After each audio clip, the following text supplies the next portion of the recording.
Hello guys, ayan, so ako ulit ang inyong Auntie Arlene. So ang pag-uusapan naman natin ngayon ay tungkol sa bakit nga ba minsan mas okay pa ang maging domestic helper kaysa mag-apply ng ibang trabaho dito sa Singapore. Wow! Ang galing sumayaw at ang ganda. Ganyan ang mga dugong Pilipino. So yun guys, ito ay based on my experience at na-compare ko lang sa isang kaibigan ko at saka dun sa isa pang friend ko. Ito ay based sa kanila lang. Pero depende siguro kung ano yung hawak mo na ID o working permit or kung ano yung may mga, kasi dito merong mga SPAS, may mga ano yan sila, may mga depende sa ID mo. Yung akin kasi is working permit lang. So ibig sabihin ano lang ako, tawag ito yung foreign workers na nag-work dito lang, ganun. So yung may isa rin akong kaibigan nag-same din sa akin, pero iba yung trabaho niya guys, mas malaki yung nagastos niya sa pag-apply dito. Bali siya is nursing aid siya, below CC, ayan kung mapanood mo. So yun, hindi ko nababanggitin yung name para sa kanyang privacy. So yun, same kami na working permit, pero mas malaki yung nagastos niya. At syempre, iba yung trabaho niya. Ako kasi sa bahay, sa kanya naman is sa home for the agent. So yun, so yung sahod niya guys is naglalaro siya ng 1,400. Pero yun guys ha, tataas pa yun pagka natapos niya yung kontrata niya. Kasi dito guys, pagtagal mo rin, depende na rin sa amo kasi, ay sa kanya kasi company yung sa kanya. So yun, tataas yung ganon, tumataas yan. So sa kanya is 1,400, ako naman is mababa lang akin, 650 lang. So yun. Pero bakit mas bet ko yung sa akin compare sa kanya? Ito kasi yung sa kanya kasi guys is wala siyang sariling bahay, so nagre-renta siya kasi nga syempre sa labas siya nagtatrabaho.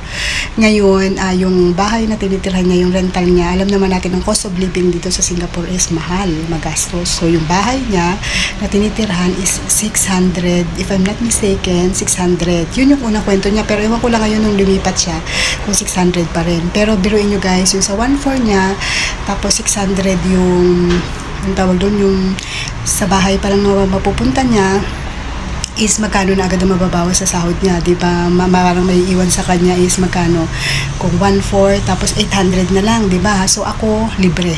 So ibig sabihin yung tirahan ko is libre. So wala akong gastos about dyan. Sa food, sa pagkain sa kanya, syempre gagastos siya. For example, matipid na yung sa kanya ng palagay mo 300 or hindi yata 300 lang. Kasi medyo din magastos din dito. So palagay mong 400.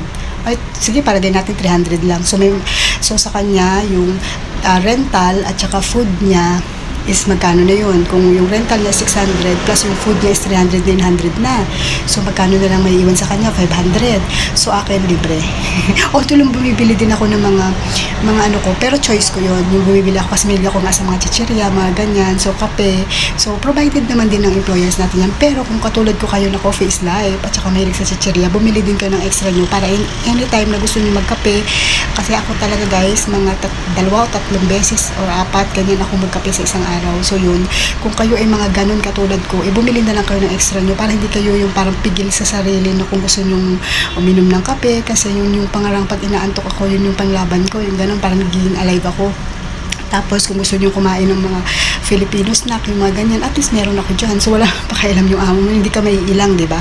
So yun guys. So pero kung susundan natin yung sa side ko is libre. So wala akong expenses. So yung 650 ko, 650 pa rin. Then the next is yung kanyang cost sa fare, yung sa pag-travel niya. Kasi syempre guys, babiyahe siya para dun sa lugar na pupuntahan niya, yung sa pagtatrabahuhan niyo. So magkano din yun? Palagay natin ng 200 or palagay mo 100.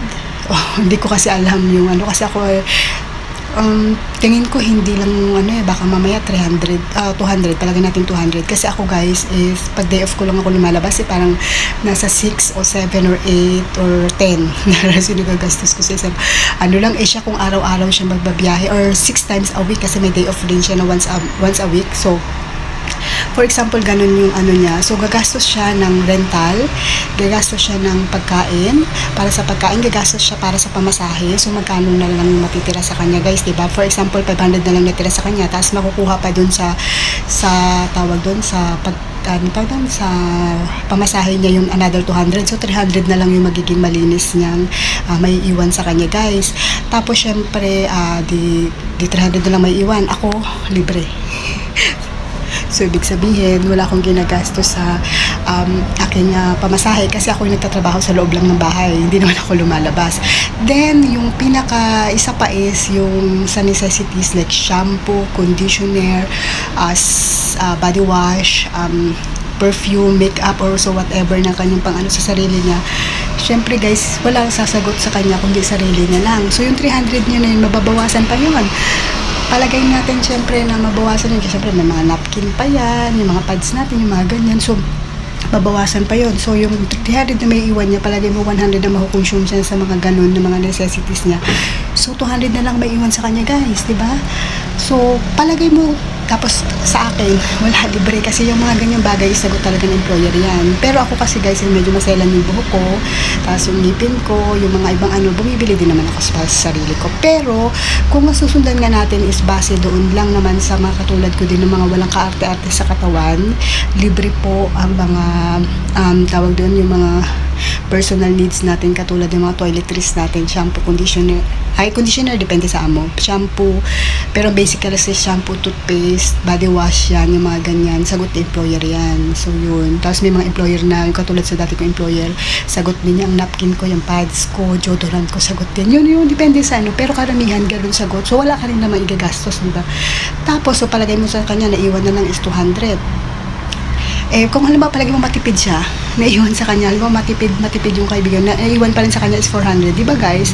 Sa kanya naiwan sa kanya is 400, tapos naiwan sa akin is, kumbaga, naiwan dun sa pera niya, natira sa kanya is 400, tapos sa akin is still the same na 650. So parang para sa akin, parang okay na rin yung work ko, yung ganun.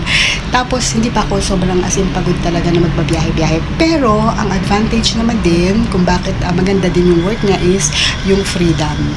So, after niya magtrabaho, since wala siyang amo, malaya siya.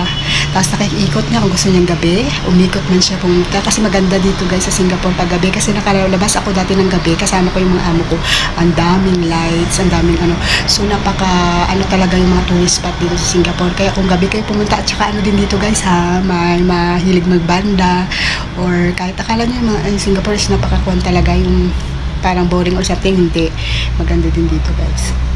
Tapos, yun ang advantage naman sa kanya, yung freedom talaga, at saka magagala niya talagang Singapore anytime niya gusto, basta after ng work niya. So yun, ang disadvantage nun sa akin is hindi ko nagagawa yun unless day off ko, at day off ko pa may curfew.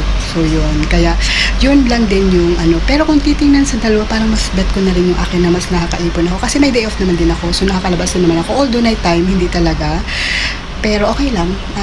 Compare naman sa sweldo, okay na ako. Pero yung isang friend ko naman guys, kasi siya is ano bang tawag dito? Siya ay tawag dito nakalimutan ko. Makalimutan talaga ako guys, yan ang problema ko. Siya ay ano bang tawag doon? Kasi yung dati niyang asawa ay Singaporean. Siya ay wait isipin ko muna. Ayun, alala ko na. Siya ay PR na o permanent resident na dito. So, yung hawak na card is hindi siya working permit lang, katulad ko at yung isang friend ko. Pero siya ay permanent resident o PR dito. Kasi gawa nga yung dati niyang asawa is Singaporean, at saka yung may mga anak siya na nandito.